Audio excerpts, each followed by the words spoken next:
Hello बच्चों, आप सभी का स्वागत है आपके अपने यूट्यूब चैनल में जिसका नाम है सोशियोनॉमिक्स कंप्लीट गाइड फॉर सोसाइटी।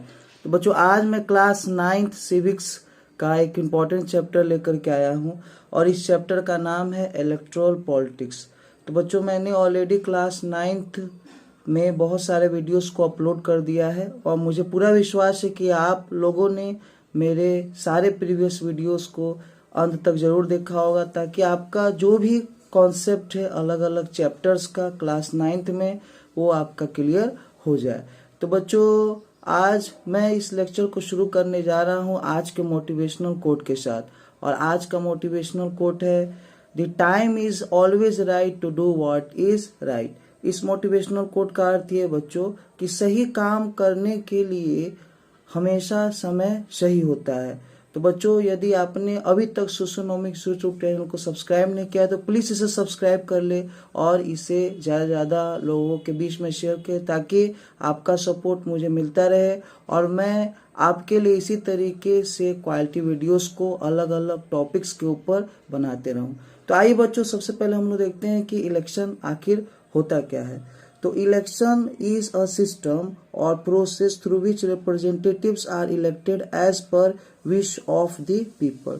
तो इलेक्शन को सिंपली हम लोग डिफाइन कर सकते हैं कि इलेक्शन एक सिस्टम है या प्रोसेस है जिसके मदद से रिप्रेजेंटेटिव्स इलेक्ट किए जाते हैं लोगों के द्वारा, लोगों के इच्छा के अनुसार। इलेक्शन किसी भी डेमोक्रेटिक कंट्री का फाउंडेशन है। Without election we cannot imagine about a democracy in the world. बच्चों, अभी हम लोग देखेंगे कि इलेक्शन के टाइप्स कितने होते हैं। तो इलेक्शन के 3 टाइप्स होते हैं। एक होता है जनरल इलेक्शन, एक होता है बाई इलेक्शन और एक होता है mid term election. General election हम उस इलेक्शन को कहते हैं जो होता है after the complete term of 5 years। Election held after the complete term of 5 years is called the general election. Next by election. By election हम उस इलेक्शन को कहते हैं जो कि 5 years से पहले ही होता है, और बाई इलेक्शन तब होगा जब कोई भी जीता हुआ रिप्रेजेंटेटिव यदि एक्सपायर कर जाता है या फिर वो रिजाइन करता है तो उसकी जगह में जो भी सीट खाली होगा विधानसभा में या फिर लोकसभा में, तो उस केस में जो नए इलेक्शन होंगे नए लोगों को चुनने के लिए, उस तरीके के इलेक्शन को हम लोग कहते हैं by election. Next election mid term election.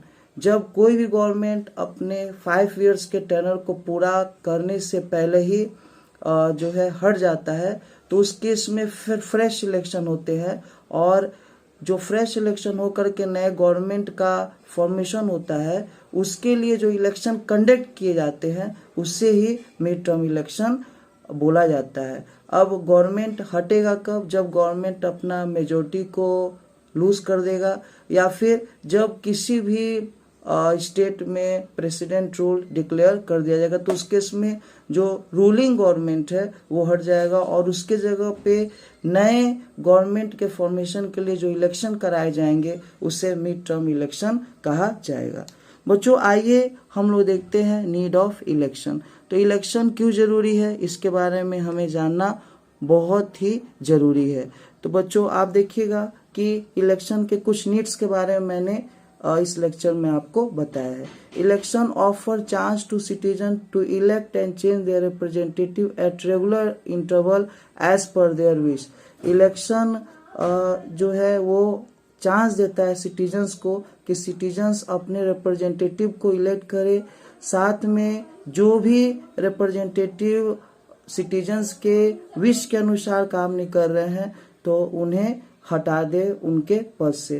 तो ये सब जो मौका है वो सिटीजन्स को रेगुलर इंटरवल पे मिलता है, और जो सिटीजन्स है वो अपने इच्छा के अनुसार अपने रिप्रेजेंटेटिव को चुनते हैं, और साथ में जो भी रिप्रेजेंटेटिव उनके इच्छा अनुरूप काम नहीं करता है तो उसे इलेक्शन के माध्यम से हटाते भी हैं।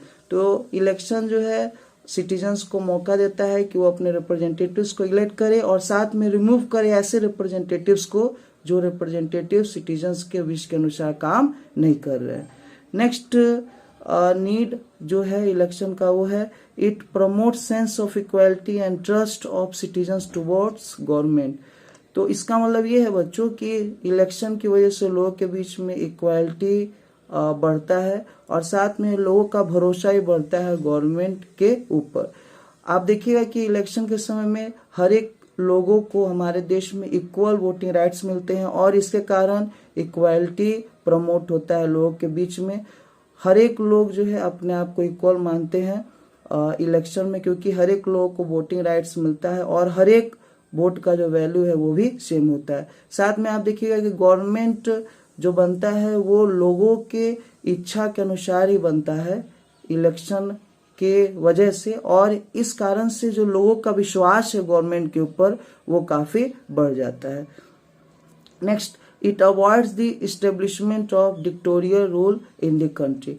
आप बच्चों ये देखे होंगे कि इलेक्शन में पॉलिटिकल पार्टीज जीतते भी है और पॉलिटिकल पार्टीज हारते भी है, और जो पावर है वो एक व्यक्ति या एक पार्टी तक सीमित नहीं रहता है, बल्कि हर एक इलेक्शन में जो पावर है वो लगभग चेंज होते रहते हैं, और इसके कारण कोई भी व्यक्ति या कोई भी पार्टी जो है अपना वन पार्टी रूल नहीं स्टेब्लिश कर पाता है देश में, और इलेक्शन की वजह से देश में जो डिक्टेटोरियल रूल है वो नहीं हो पाता है और सभी लोगों को प्रॉपर मौका मिलता है कि वो इलेक्शन में कॉन्टेस्ट करे, इलेक्शन को जीते और गवर्नमेंट का फॉर्मेशन करे। नेक्स्ट नीड है, it offer opportunity to every citizen to become the part of the government. तो अभी मैंने आपको बताया बच्चों कि इलेक्शन सभी लोगों को एक सामान्य मौका देता है कि लोग जो हैं वो वोटर्स के रूप में और कैंडिडेट के रूप में इलेक्शन में पार्टिसिपेट करें और इलेक्शन को जीत करके गवर्नमेंट का पार्ट बने, ताकि पॉलिसी फॉर्मेशन में जो है उनका भी योगदान बना रहे। तो इस तरीके से हम लोग कह सकते हैं कि इलेक्शन बहुत ही ज़्यादा जरूरी है, खासकर एक डेमोक्रेटिक कंट्री के लिए। Without election we can not imagine about a democratic nation. Constituencies क्या होते हैं? तो आप देखिए बच्चों कि इलेक्शन को प्रॉपरली कराने के लिए कंट्री को बहुत सारे रीजन्स में बांट दिया गया है, और जिस रीजन से मेंबर्स चुने जाते हैं या तो विधानसभा के या लोकसभा के, उससे ही हम लोग कॉन्स्टिट्यूएंसीज कहते हैं। कॉन्स्टिट्यूएंसीज दो तरह के होते हैं, एक होता है आपका पार्लियामेंट्री कॉन्स्टिट्यूएंसी और एक होता है state legislative constituency. Parliamentary constituency से एमपी चुने जाते हैं और स्टेट लेजिस्लेटिव कॉन्स्टिट्यूएंसी से एमएलए चुने जाते हैं। आपको बच्चों ये मालूम होना चाहिए कि पार्लियामेंट्री कॉन्स्टिट्यूएंसी का जो एरिया होता है वो स्टेट लेजिस्लेटिव कॉन्स्टिट्यूएंसी के एरिया से ज़्यादा होता है, और आप देखिएगा कि जो भी लोकसभा के मेंबर्स होते हैं या विधानसभा के मेंबर्स होते हैं, ये सभी मेंबर्स रिस्पॉन्सिबल होते हैं towards their respective constituency. Next जो टॉपिक है बच्चों वो है रिजर्व कॉन्स्टिट्यूएंसी। रिजर्व कॉन्स्टिट्यूएंसी क्या होता है? तो आपको बच्चों ध्यान रखना चाहिए कि डेमोक्रेसी में हर एक लोगों का पार्टिसिपेशन जो है पॉलिटिकल सिस्टम में इक्वल होना चाहिए, और देखा गया कि हमारे देश में जो वीकर सेक्शन ऑफ सोसाइटी है उसका पार्टिसिपेशन पॉलिटिकल सिस्टम में काफ़ी कम हो रहा था। इसी सभी चीज़ों को देखते हुए वीकर सेक्शन ऑफ सोसाइटी का पार्टिसिपेशन हमारे देश के पॉलिटिकल सिस्टम में बढ़ाने के लिए रिजर्व कॉन्स्टिट्यूएंसीज की व्यवस्था की गई।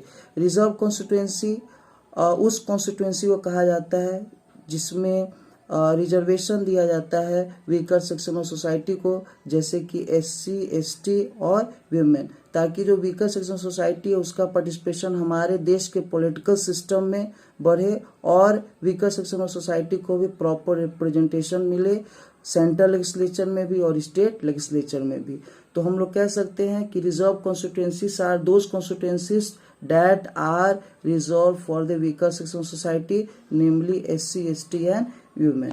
नोट के रूप में बच्चों आप देखिएगा कि अभी हमारे देश में 131 सीट्स रिजर्व किए गए हैं वीकर सेक्शन ऑफ सोसाइटी के लिए लोकसभा में। मतलब जितने भी 545 जो सीट्स हैं फिलहाल अभी लोकसभा में, उसमें से 131 सीट्स रिजर्व कर दिए गए हैं वीकर सेक्शन ऑफ सोसाइटी के लिए लोकसभा में, ताकि जो वीकर सेक्शन सोसाइटी है उनका प्रॉपर और फेयर रिप्रेजेंटेशन हो सके लोकसभा में। नेक्स्ट जो टॉपिक है बच्चों वो एक क्वेश्चन के फॉर्म में है, और क्वेश्चन है इलेक्शन इन इंडिया डेमोक्रेटिक, क्या हमारे देश में इलेक्शन डेमोक्रेटिक है? तो इसका आंसर ये है कि हमारे देश में जो इलेक्शन है वो डेमोक्रेटिक है। अभी हमारे देश में इलेक्शन यदि डेमोक्रेटिक है तो कैसे हम ये कह सकते हैं? तो इस लाइन को प्रूफ करने के लिए 3 पॉइंट्स मैंने इस लेक्चर में यूज किया है, और 3 पॉइंट्स है। First, conduct of election eight regular interval. आप देखिए बच्चों, किसी भी देश के इलेक्शन को डेमोक्रेटिक बनाने के लिए ये बहुत जरूरी है कि इलेक्शन रेगुलर इंटरवल पे हो। हमारे देश में आप देखिएगा कि रेगुलर इंटरवल पे इलेक्शन कराए जाते हैं, और जो भी इलेक्शन कराए जाते हैं वो फ्री एंड फेयर मैनर में कराए जाते हैं, जिसमें इक्वालिटी को इंश्योर किया जाता है सिटीजन्स के बीच में as a voters and as a candidate contesting the election. Next, presence of constitutional body ECI for the conduct of free and fair election. हमारे देश में आप देखिए बच्चों, एक पावरफुल इंडिपेंडेंट कॉन्स्टिट्यूशनल बॉडी है जिसका नाम है इलेक्शन कमीशन ऑफ इंडिया, जिसका एस्टेब्लिशमेंट 1950 में हुआ था। और इस इलेक्शन कमीशन ऑफ इंडिया का काम है कि हमारे देश में रेगुलर इंटरवल में फ्री एंड फेयर इलेक्शन को करवाया जाए।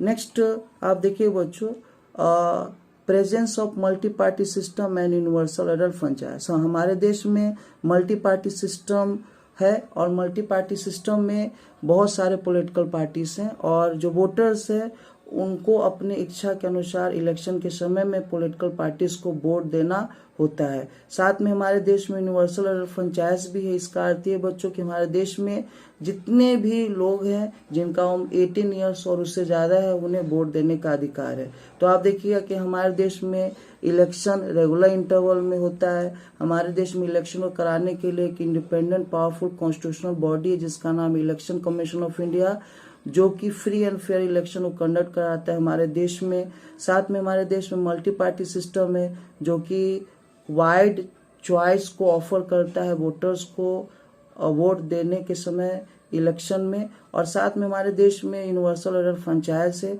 इसलिए हम लोग कह सकते हैं कि in India election is democratic, और हमारे देश में इलेक्शन डेमोक्रेटिक है, इसीलिए हमारे देश का जो डेमोक्रेसी वो काफ़ी ज़्यादा मजबूत है।